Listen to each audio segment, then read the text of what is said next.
can you walk me through a little bit the story and the process of starting up a company from zero in something that was new? What exactly is the product that you guys have developed?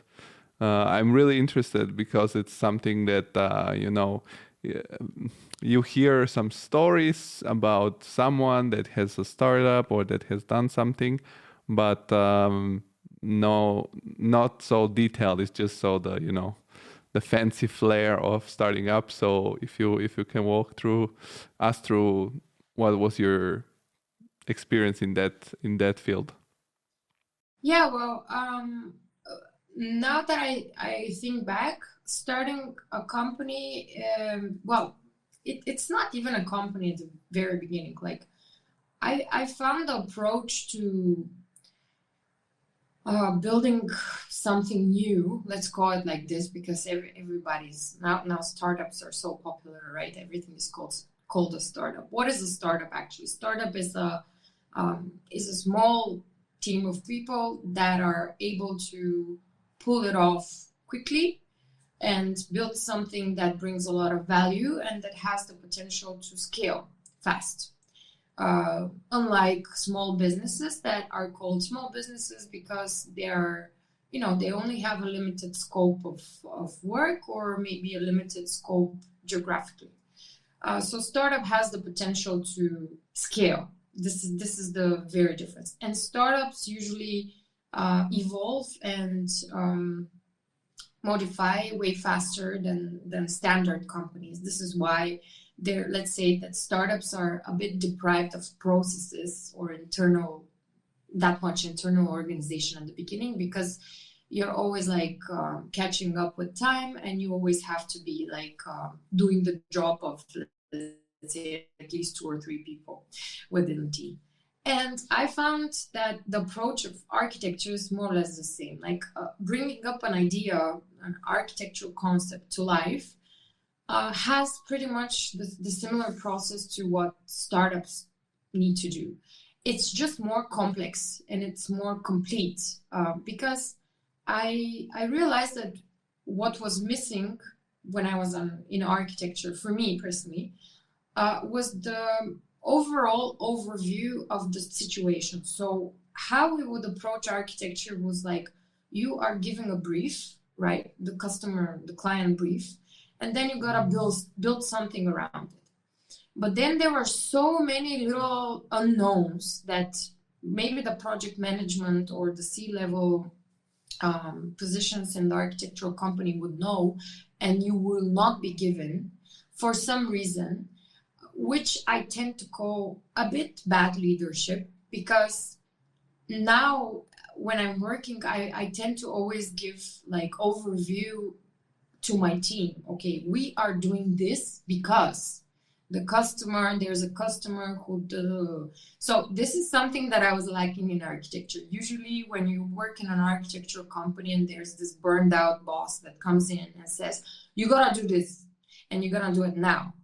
I really hated this approach, but in the same time, the overall approach is the same. You have a problem that derives from a customer. They say, hey, I would like to build a house, or hey, I would like to modify my house or this building block. Or the investor who says, I want to sell 120 apartments. And then you get the brief, right? It has to look like this. It has to be confined with these limits and so on.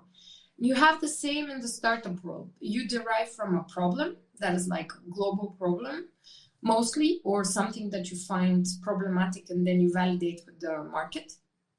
And then you derive from the customer needs to actually bring up a product that would solve their problem. This is more or less the same with architecture, right? You get the brief, you have the customer, their problem is, I need a place to live, or it has to be a 2 or 3 room apartment, and then you provide for them. And then actually receiving their feedback, you get to shape it in a way that it would fit their needs the best. This is more or less the approach to startups as well, right? You build off a minimum viable product of your solution to this very problem, And then you start like modifying it and molding it so it would fit the market, it would fit the customer better. Because the more you talk to the customer, the more you understand how you can improve and modify what you're providing them. But then, of course, coming from architecture, I was lacking many pieces of the puzzle. For example, I never knew the budget. I never knew who exactly the client is.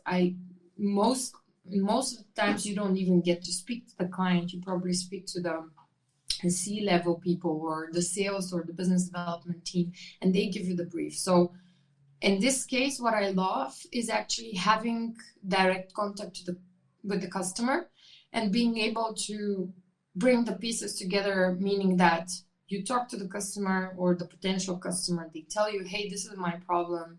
Then you figure out how to approach it and how to solve it for them. Then you give them the solution and ask them feedback. Oh, how does it look? And they're like, oh, that's cool, but this is a bit shitty. You can improve this. So this is the cycle of developing a solution. I find very exciting. And the approach to it is very human-centric, because at the end of the day, you really derive from the real need and then you provide a real solution. But to go a step back, this is the iteration, the startup method, so to say. But in your case, from the moment you had, because a lot of people might have ideas, right? You in your case was this idea that was out of your personal experience. So the moment you had the idea, I can do something, a startup that solves this problem for expats. How did you? So you need some budget. You need somebody to talk to, because it's a technological thing. So you need also some other kind of experience to build, whether it's a website or a program or...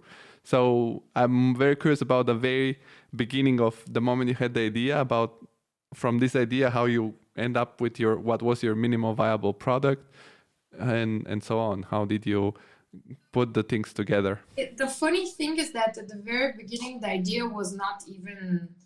I had the idea of having like this product that would help people get access to healthcare, but eventually me and my team wanted to build medical records on blockchain. So I'm laughing because it sounds pretty unrealistic to me when I even hear it. You see, the idea modified a lot because we really started validating. So first, I found this like little team in the pre-accelerator program that is no longer the same team that we are. There were like some participants in the program that joined me, and we started like looking for the right idea and the right thing to pull off. And actually took us quite a lot of time to say, okay, we're doing this, and we're carrying on with it. So eventually, when we decided to build something around healthcare, and this is also why our first domain was WHISP Health and not WHISP, I contacted this really cool girl that I had met at the party. And she was a doctor, and we spoke about medical stuff for like over 2 hours at the birthday party. So then I invited her for like a customer interview, basically. Because, if you're making a medical record, you need to have doctor's feedback to know what's what. So this is one of the ways you learn more about the market and about what you're going to do, actually talking to people who are in this sector and learning directly from them.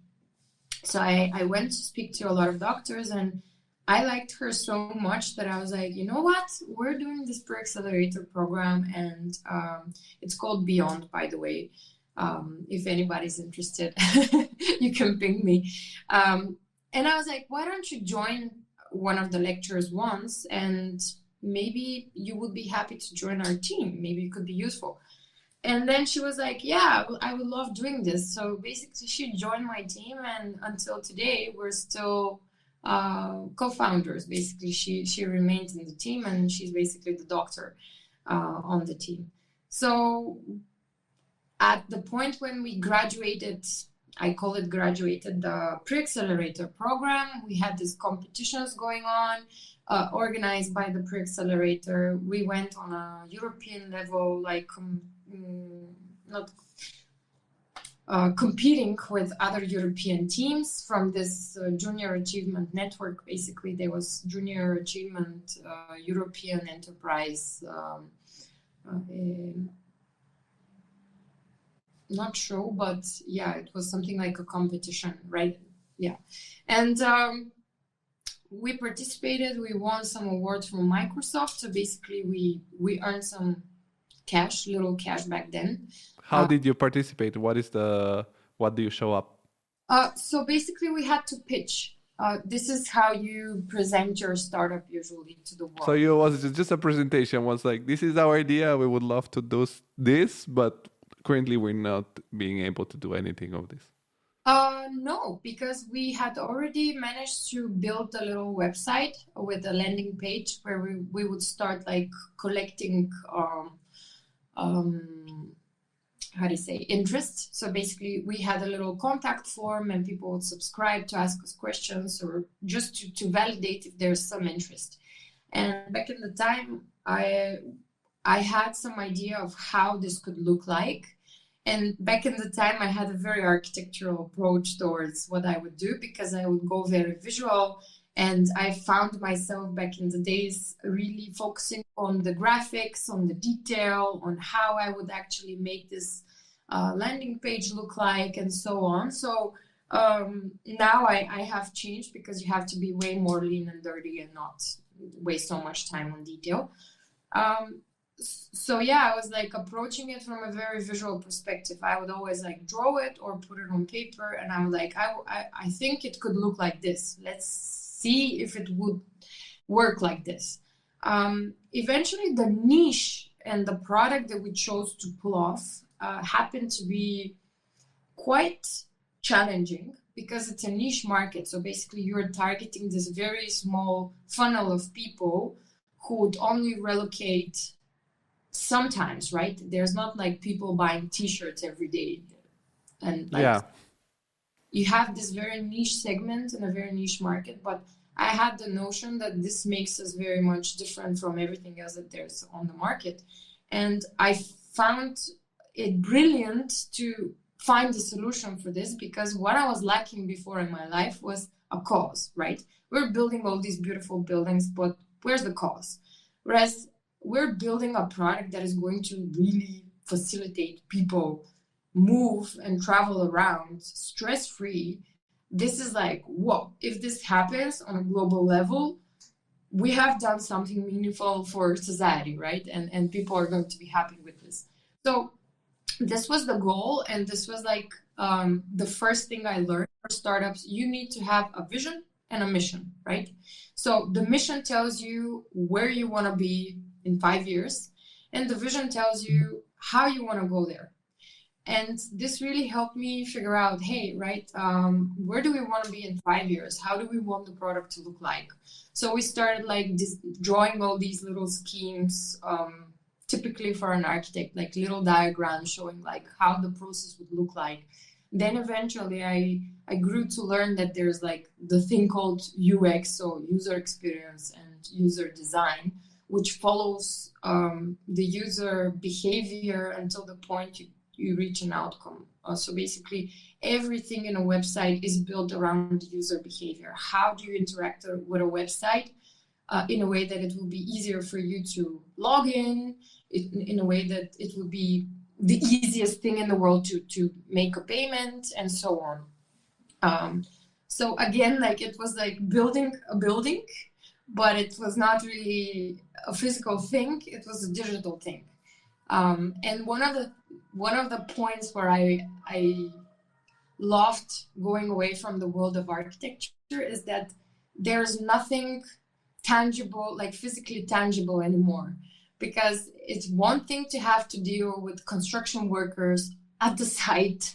You know, usually they're not the nicest people, especially when it comes to women, especially when you're in the southern hemisphere, where people would usually be like, I go to the construction site with my colleague and they're like, hey, Mr. Architect, and you?